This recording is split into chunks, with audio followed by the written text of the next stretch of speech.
Outro texto que causa muita disputa entre judeus e cristãos é o de Daniel 9, versículo 25 ao 27, normalmente conhecido como as 70 semanas de Daniel. Antes de qualquer coisa, é importante dizer que quando o assunto é profecia, as 70 semanas, que representam 490 dias, significam, na verdade, 490 anos, pois em profecia se considera que cada dia representa um ano. As divergências acontecem por causa da diferença em relação à contagem dos anos.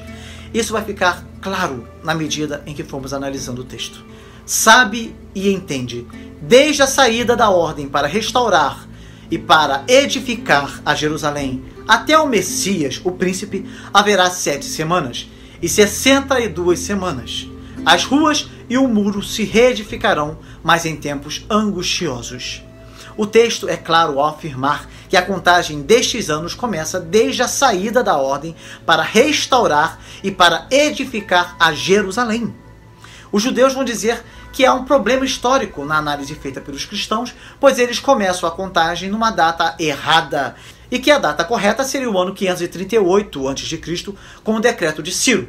Então, para os judeus, tomando como base o ano 538 a.C., as 7 primeiras semanas levariam ao primeiro ungido mencionado no texto, o príncipe Messias, que seria possivelmente Josué, filho de Josadaque, que serviu como sumo sacerdote do ano 515 ao 490 a.C., conforme Esdras 3 e Zacarias 6, pois o sacerdote também era considerado príncipe e ele consagrou o templo nesse período. Porém, se subtrairmos os 49 anos da primeira semana, partindo do ano 538 a.C., como querem os judeus, nós chegaremos ao ano 489 a.C., e nesse ano Josué não exercia mais o sumo sacerdócio. Mas segundo o cristianismo, a questão mais importante aqui é que não há sequer uma só palavra no decreto de Ciro para restaurar e reconstruir a cidade, e sim o templo. O texto é bastante claro acerca disso. Apenas o templo. Confira só em Esdras 1, versículos de 1 a 3. E por isso, quando analisamos o texto de Neemias 2, entendemos que se trata da ordem para a construção da cidade, pois o templo já havia sido reconstruído nessa época. E esta ordem se deu no ano 457 a.C., no reinado de Artaxerxes. Isso está em Neemias 2, versículos de 5 a 8. Além disso, o texto nos diz que o ungido viria após 69 semanas, e não após 7 semanas, como no caso de Josué. E você verá que Jesus veio exatamente após as 69 semanas mencionadas na profecia de Daniel. Veja só, o texto continua nos dizendo: e depois das 62 semanas será cortado o Messias, mas não para si mesmo. E o povo do príncipe, que há de vir, destruirá a cidade e o santuário, e o seu fim será com uma inundação. E até o fim haverá guerra. Estão determinadas as assolações. De acordo com a interpretação judaica, esse ungido, esse Messias que será cortado, de uma perspectiva histórica, provavelmente se refere ao sacerdote Onias III, que em um pouco antes da revolta dos Macabeus foi eliminado devido ao processo de helenização que Antíoco IV Epifânio estava fazendo na cidade. Nesse caso, Antíoco IV Epifânio seria o príncipe que viria, pois ele destruiu a cidade e foi o responsável por colocar a abominação da desolação no templo sagrado, que era justamente a estátua de um Zeus olímpico, para se oferecer sacrifício até mesmo de porcos no próprio templo de Jerusalém. Portanto, a profecia de Daniel, segundo a interpretação judaica, estaria coincidindo com o tempo dos Macabeus. Porém, quando examinamos as datas, elas não correspondem a este período.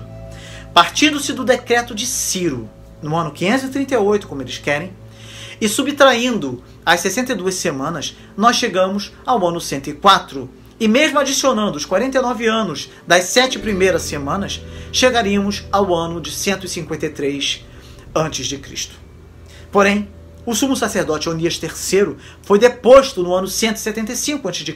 e foi assassinado aproximadamente no ano 172 a.C. Então perceba que, de acordo com a interpretação judaica e segundo a análise histórico-crítica feita pelos acadêmicos modernos, as datas não batem com o relato bíblico. Agora, veja só a análise que os cristãos fazem deste texto. Os cristãos dizem que o ungido, o Messias desse texto, é Jesus, pois a data se adequa perfeitamente ao ano 457 a.C., no reinado de Artaxerxes, com a ordem para a reconstrução da cidade. E nos faz chegar até o ano 26 depois de Cristo, como sendo o início de seu ministério. E é bom que se diga que o ano do nascimento de Cristo foi estabelecido por meio de cálculos só no ano 525 depois de Cristo, pelo abade Dionísio Exíguo, e passou a valer como o ano 1 da era cristã. Estabeleceram-se então os conceitos antes e depois de Cristo na contagem dos anos. A partir do século XVII, com os recursos da astronomia, novos cálculos foram feitos e chegou-se à conclusão de que Dionísio havia se enganado por aproximadamente 4 anos. Assim, a rigor, o nascimento de Cristo deu-se por volta do ano 4 a.C. Dessa forma, se pegarmos o ano de 26 e acrescentarmos estes 4 anos, notaremos que no ano 26 Jesus teria 30 anos. Portanto, a data bate e o ano 26 depois de Cristo corresponde exatamente ao início do ministério de Jesus, que durou cerca de 3 anos e meio. Isso está rigorosamente de acordo com o relato bíblico, que nos informa que Cristo iniciou o seu ministério aos 30 anos. O texto do capítulo 19 de Daniel termina assim: "E ele firmará aliança com muitos por 1 semana, e na metade da semana fará cessar o sacrifício e a oblação, e sobre a asa das abominações virá o assolador, e isso até a consumação. E o que está determinado será derramado sobre o assolador."